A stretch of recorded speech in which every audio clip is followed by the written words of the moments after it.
Hello and welcome to Creating Confident Communication. And today I'm absolutely so excited to have Jacob Guy. Jacob Guy was born at a very young age in northern Utah. He loves volleyball, ice cream, and jokes, and the word whimsical. He's working on finishing up a degree in English at Weber State University with plans to become a New York Times bestselling author and professional speaker. He's won a number of writing competitions and published short stories that have been read in all 50 states and 180 countries. He speaks to teenagers on suicide awareness and prevention and loves helping people discover their worth. And I am so happy you're here today, Jacob. How are you doing? I'm doing good, Talia. Thank you so much. I'm so excited to be here. How are you doing today? I'm doing so good. And I'm just thrilled. From the moment I met you, you had this positive energy and fun sayings and just like desire to share happiness and joy with people. And I don't know if you've always been told that or if that's just one of your talents, but I'd love to hear about you. Oh, well, thank you so much for saying that. I'm glad that it comes across that way. I hope that it's not like too sunshiny and bright, like a retina burn from the positivity. I hope it's a healthy amount. Um, yeah, I feel like that's always been something that's been important to me and something that I've tried to live by. Um, I've always tried to be a light and to try to uplift other people. Whether or not that has actually happened is a different question, but the intention has always been there. Yeah. Well, I loved when I was reading this because to me, I'm like, wow, he probably already is going to be that New York Times bestseller and amazing speaker because I know you've been working on a lot of things with your business and your speaking. And I'm just excited to hear, what got you excited about speaking and sharing? And would you be willing to open up a little bit about your journey and your message and just tell us what got you on the path of being able to create confident communication and speak out to the world? Yeah. So I feel like when it comes to speakers, there are always two different.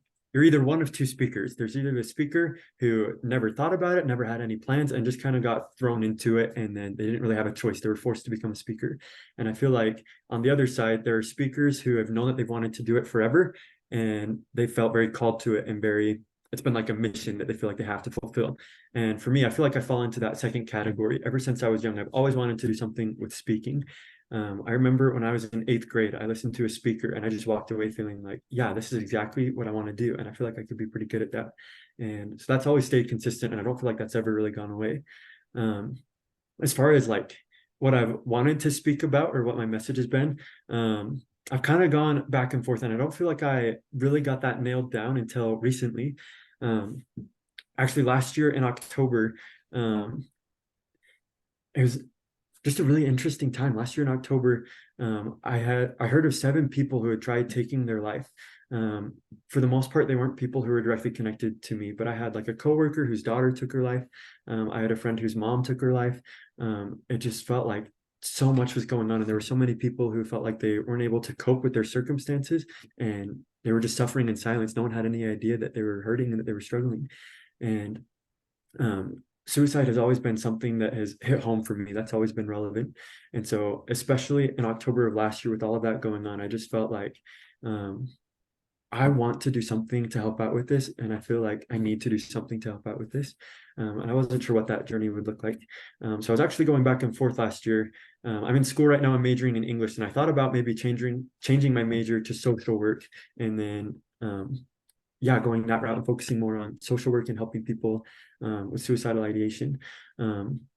But after a series of existential crises, I decided to stick with English. So now my focus moving forward is to become an author and to write and also to speak with a special emphasis on suicide awareness and prevention and to help people stay tethered to life even when they're dealing with challenges and difficulties.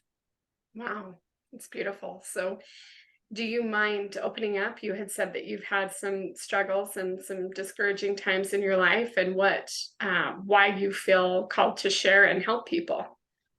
What's been your own personal struggle? Yeah, so looking back, it's crazy to talk about it now, but for me, I was actually suicidal almost constantly for more than a decade. Um, Growing up, um, it's so funny. I remember very clearly, it was probably my sophomore year or junior year of high school. And I had struggled with suicidal thoughts almost constantly. And I remember thinking, these are just teenage hormones. Like eventually this is going to go away. This is just part of growing up, right? Like everyone has ups and downs, and this is natural. I'll just grow out of this. And I remember that those feelings of darkness and depression and suicidal ideation stayed with me when I graduated high school. I did a year of college. I lived in Mexico for 6 months, and they never really went away. And so after that, once I started realizing that maybe this is something more and maybe there's more to the story, I started looking into it more. I started going to therapy and meeting with a counselor. I started taking medication. And yeah, I feel like it's been a bit of a journey for me, but I'm in a very good and a very healthy spot now. And yeah, that's kind of where we're at. That's amazing. I find it interesting because I feel like this is something people aren't talking too much about. Yeah. I had an experience just a friend was telling me actually that she was helping grade some papers for school, and there was it was like about math problems, and they had to tell stories in the math problems.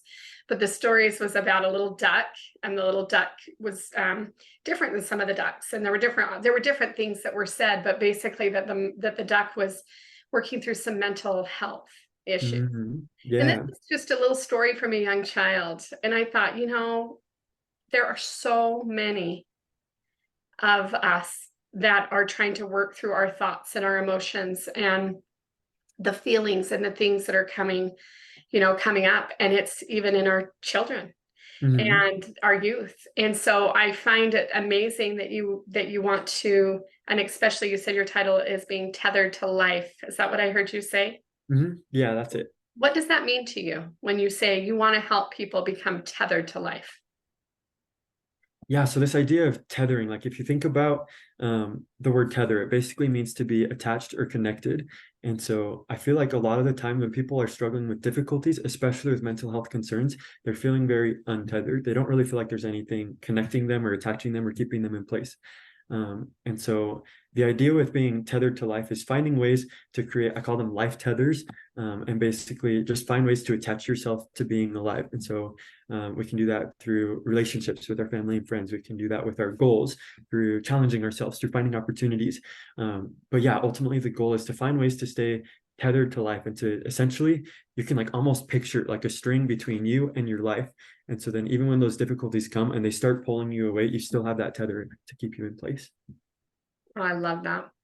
Well, I think it's interesting because for me personally, I don't know how much you know, but I went into the realm of trying to learn about my brain. So for so long, I had done a lot of different work. I did reflexology, where I taught that for about 4 years at a college. And what brought me into more of a natural world of healing was because I was finding good healing and help here with the Western side, but then I had a baby that was born that was super sick, and they couldn't tell me why she wasn't eating. And so I kind Oh, of went to wow. this natural side and realized there's a beautiful balance between both worlds. But Definitely. I Yeah. think with doing that, I thought I had learned so many things for 10 years, and I was able to help my sweet, she's now almost 11-year-old in so many ways. Oh, She's so awesome, and she's fiery. She came into the world as a firecracker. she's fiery.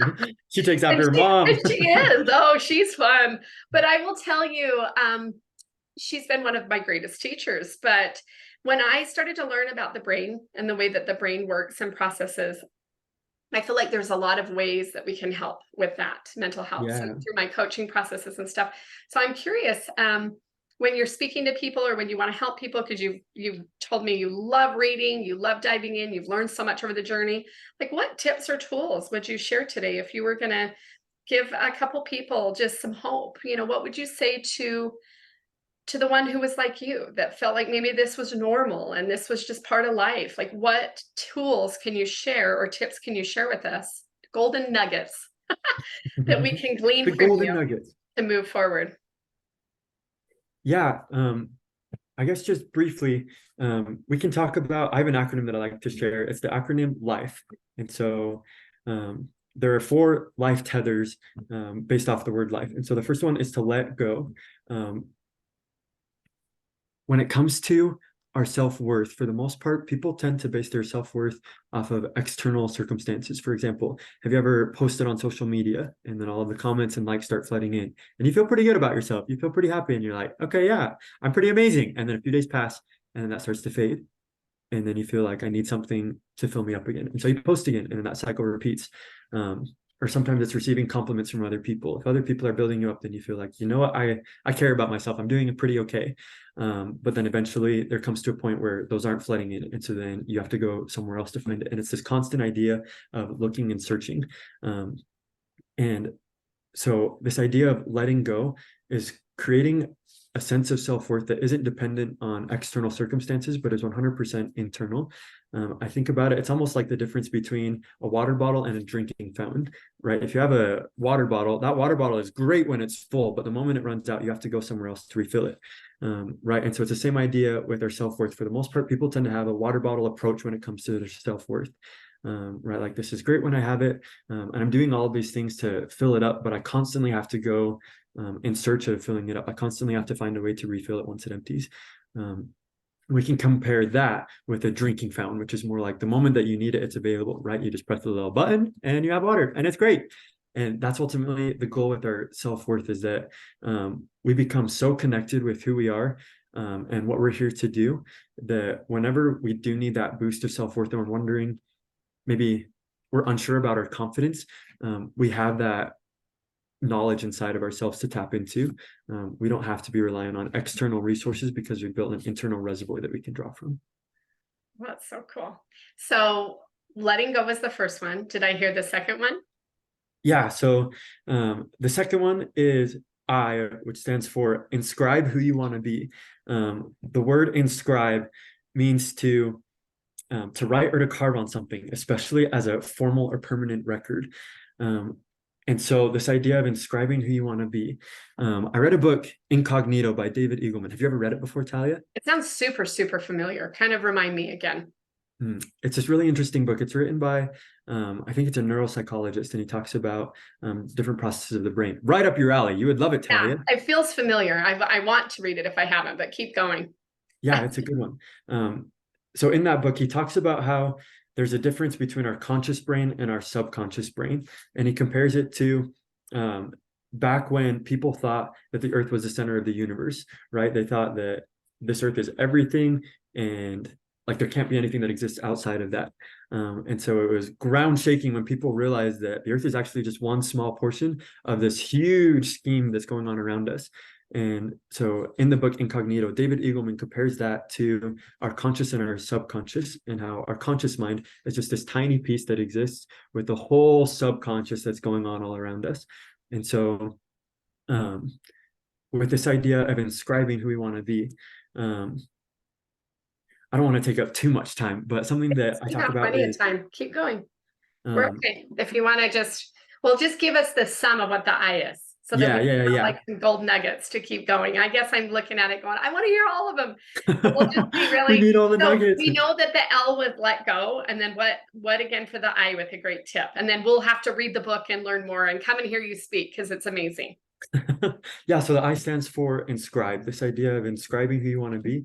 And basically working backwards and through your conscious mind, influencing the subconscious, because normally the subconscious will influence the conscious. But with inscribing, we can actually work backwards. So with our conscious mind, we can influence the subconscious and have it work for us instead of working against us. So one small tip with that would be to do their writing or to put who they are and start to focus on that. Is that what I'm hearing you say? And to become who you desire and believe and repeat it. Because that's how I got to a space in my life to not gain back my weight and be able to start to love myself. I remember I had to look at one eyebrow at a time. I didn't love anything about myself, but I had to find one thing that I liked about myself. And then from there, now I can look in the mirror and love myself. And if with flaws and weaknesses and weight and everything, but it comes from what you're saying, becoming who I said I wanted to be and believing that. Is that what I'm hearing? Yeah, exactly. Yeah. So it's this idea that sometimes our subconscious is wired in a way that is not helpful to us, right? Some of us have subconscious beliefs that we aren't worthy of love, or that we're never going to amount to anything, or that people don't actually care about us. And so what happens is that subconscious will start to spill over into our conscious. And so we have those intrusive thoughts of, no one cares about me, I'm not worth it, those kind of things. And so, yeah, once you start doing, like you talked about, like whether it's just recognizing one eyebrow that you appreciate, just those little baby steps, what we actually start doing is planting ideas into our conscious mind, and that spills over into our subconscious. And so then over time, that subconscious shifts and changes. And so then it's working for us instead of against us. I love it. All right, what's the F? You're on fire. F, fire. Oh. Fire. Yeah, so the F stands for fueling others. So yeah, with being tethered to life, it's really easy to feel just in our day-to-day life. I feel like everyone has different challenges and difficulties that they're going through. And so it can be pretty easy to feel like our challenges and experiences are all encompassing and there's no escape from them. But I think as we focus on fueling others, then we start creating so many life tethers, and we start investing in other people, and we really start to figure out who we are and what we want to do. Oh, I love that. I couldn't agree more, because that's what I found is I've had different coaches over the years. That one especially my coach Steve, he always talks about being the number two, and he'll say, looking out for that other person, always trying to, reach out and don't get in that comparison. And really, truly, from the gift of what you're saying, I have seen it just come in full, like the give, cycle, and receive. Yeah, Connecting with people. It's just been a beautiful gift. I couldn't agree with you more. agreed. And I feel like you're so good at that, Talia. I've noticed that you're so good at fueling others and investing in other people and helping them to feel good about themselves. You do that quite naturally, my friend. Oh, you know what? Thank you. I really do believe the more that we give out, the more comes back. I used to have a quote or a saying, the more, well, I honestly would just say the more of God's children I can bless, the more I can help, the more they bless my own children. Because Yeah. what is it they always say? There's a village or there's so many people, and my kids may not want to hear me, but they might listen to so-and-so who says the exact same thing in a different way. Someone else will And carry the torch for the time being. yeah, so it's just that beautiful, and it was interesting when I met you. It was like you wanted to be on the podcast. I'm like, yes, you've got passion and fire, and you've got a great message. So I really wanted you to share. So, what's the E that you get to leave us with? So the E stands for embracing help. I feel like something that I've concluded is, as a society, we've evolved to believe that we can't ask for help and that we have to put on a show that we're okay.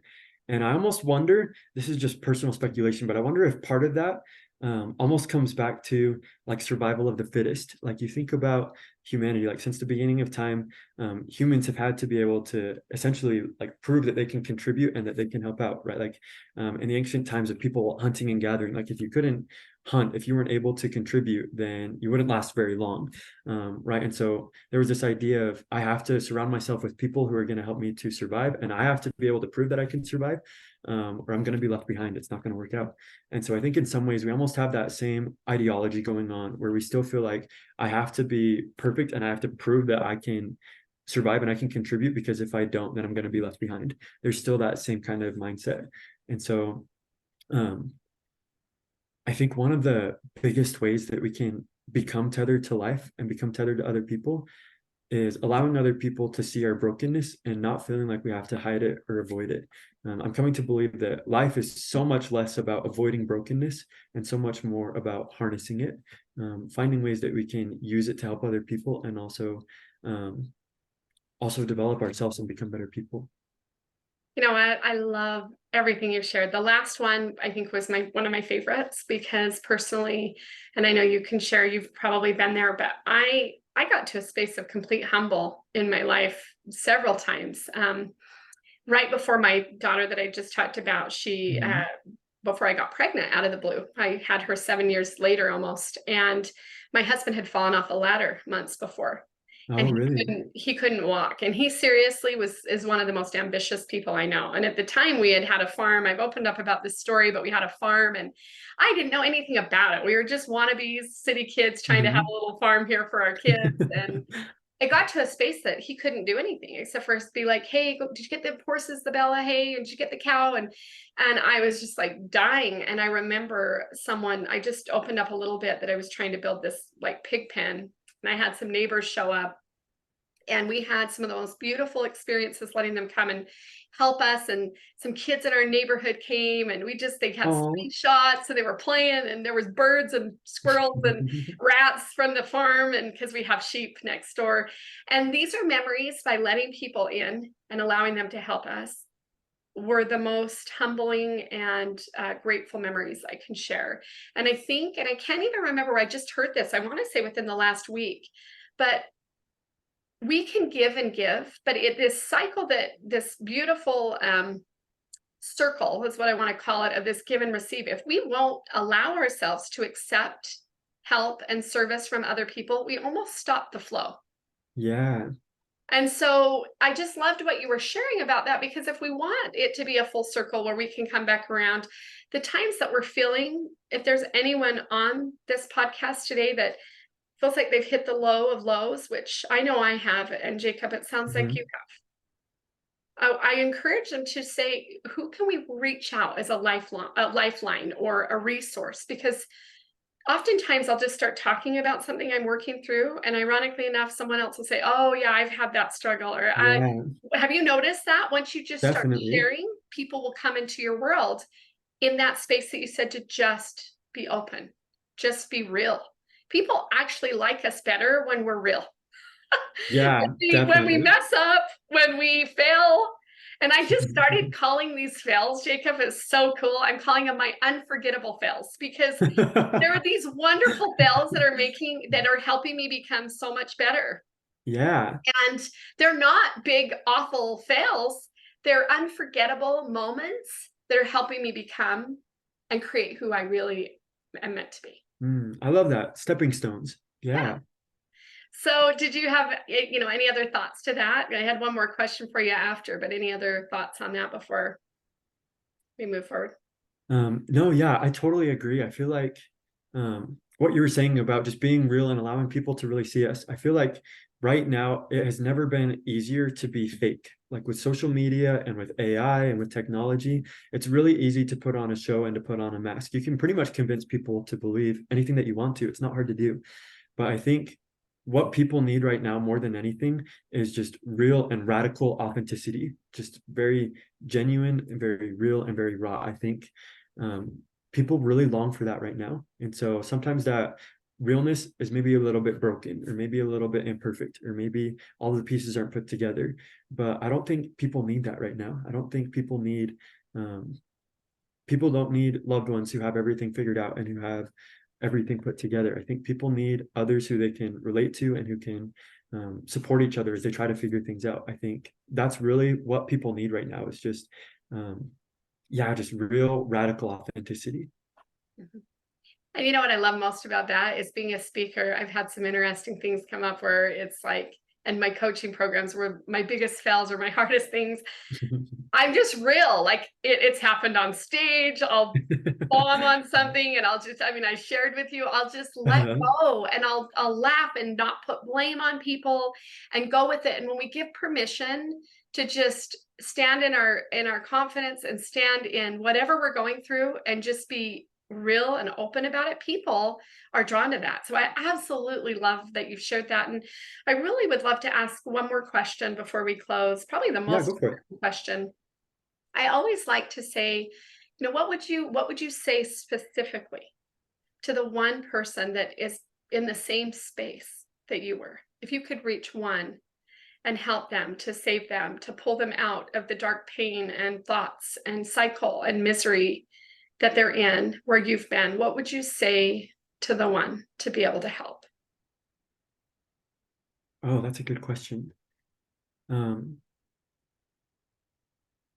I feel like if I could say anything,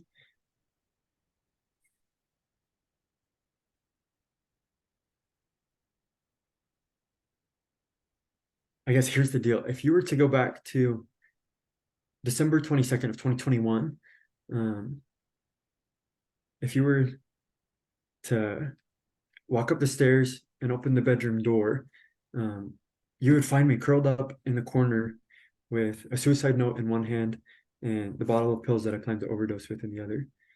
And if I could go back to that moment, knowing what I know now and being where I'm at right now, um, I wish that I could give myself a hug, look myself in the eyes and say, look, I know that you're struggling right now. And I know that you're having a hard time believing it, but things really are going to get better. And I need you to keep going. And I think for anyone who's in that space where it just feels completely hopeless and they don't know if they can keep going, I promise you that your future self is going to thank you for pushing through and for continuing to persevere. I know that it's hard, and I know that you're having a hard time believing it right now, but really, truly, things really will get better. And there are people who love you and who care about you, and you aren't going to be alone as you continue moving forward. You are such a rock star. I'm just so grateful for your vulnerability. And I know that there are people who are maybe currently facing what you were. And anyone that wants to get to know Jacob or book Jacob, we'll put in the notes a way that you can connect. Do you have Facebook or social media, Jacob, that they can follow you? Yep. Yeah, I'm on Facebook and Instagram. If you just search Jacob Guy, I should pop up. Awesome. And I just want to say thanks for being vulnerable and sharing. I know you're not alone. And if Jacob can work through and do what you've been able to do and now be able to be speaking and helping, especially like I know that you're excited to work with some youth and you just Mhm. got some cool things in the works. And I just want to say thank you. Thank you for being vulnerable. Thank you for being here on the podcast to be able to create confident communication, to speak about the hardest things that you know that for me, I never thought I would teach and speak about something that was such a trial for me. And I Yeah, don't know if you felt that same way, definitely. Yeah. but I almost think that if you're working through it, like you said, giving hope to the one, that there is a way out, that your future self will help you, that you're going to be stronger because of it. Definitely. That you're going to become stronger, and there's only good from here, right? There's good on the way Yeah. out. And when you've hit rock bottom, what do we say, Jacob? There's nowhere else to go but up that one, right? But up and up. Up and up. So when you're down at your lowest, it's only getting better from here. So I just want to thank you so much for taking time to be so open and share. And if anybody wants to reach out, please share this podcast. Please like it and do the reviews. We want to reach as many as we can. And the truth is, I started this podcast to help people be able to feel like they had a voice, to share their trials, to share their words, to feel like they matter. And Yeah. I'm just grateful that you chose to share, Jacob. Any last thoughts? I just want to thank you, Talia. I feel like you're doing so many good things, and I know that I've been benefited from listening to your podcast. So just keep up the good work, my friend. You're on fire. Thank you. And we love the acronym you gave us. So we're going to keep working. So again, we'll sum it up. But the L, the I, the F, and the E. Yeah. So the L, let go. The I, inscribe. The F, fuel others. And the E, embrace help. I love it. I love it. Well, you are on life fire, my friend. So, all right. Well, thank you, Jacob. We will talk to you soon. And thanks again for sharing the podcast. And we love you guys. And we'll see you next week.